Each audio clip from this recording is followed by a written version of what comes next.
અને વોર બુલેટિનની શરૂઆત કરીએ મહત્વપૂર્ણ સમાચારથી બુલેટિનની શરૂઆત કરીએ તો ભાઈ રાજ્યમાં કમોસમી વરસાદ વરસવાની આગાહી હવામાન વિભાગ દ્વારા કરવામાં આવી હતી અને ગઈકાલ રાતથી જ રાજ્યના અલગ અલગ જિલ્લાઓમાં વરસાદી માહોલ જામેલો જોવા મળ્યો। બનાસકાંઠા હોય કે પછી અમદાવાદના ગ્રામ્ય વિસ્તારો હોય કે શહેરી વિસ્તાર હોય, વરસાદી માહોલ જામ્યો। ક્યાંક પતરા ઉડ્યા, મંડપ ઉડ્યા, કેટલીક જગ્યાએ પાણી ભરાઈ ગયા। થરાદ, અમીરગઢ, પાંથાવાડા, માણસા, માંડલ, દેત્રોજ આ તમામ જગ્યાઓ પર વરસાદી માહોલ જામેલો જોવા મળ્યો।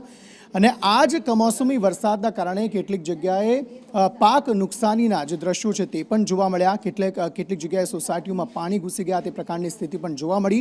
તો કેટલીક જગ્યાએ પતરા ઉડ્યા હતા, મંડપ પણ ઉડ્યા હતા, પાણી ભરાઈ ગયા હતા। કરા સાથે વરસાદ, જે થરાદ વિસ્તાર છે ત્યાં કરા સાથે વરસાદ વરસ્યો હતો। જે પાક હતો તે પણ પલળી ગયો હતો અમીરગઢમાં, તેને કારણે જે પાકમાં નુકસાની જે છે તે ખેડૂતોને વેઠવાનો વારો આવ્યો છે।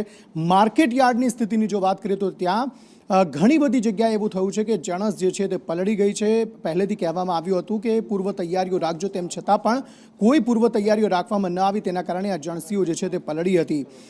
અલગ અલગ ખેતરોમાં પણ ભારે વરસાદને કારણે જે ઊભો પાક હતો તેને નુકસાની જોવા મળી છે અને તેના કારણે ખેડૂતોમાં ખાસ ચિંતા જોવા મળી રહી છે।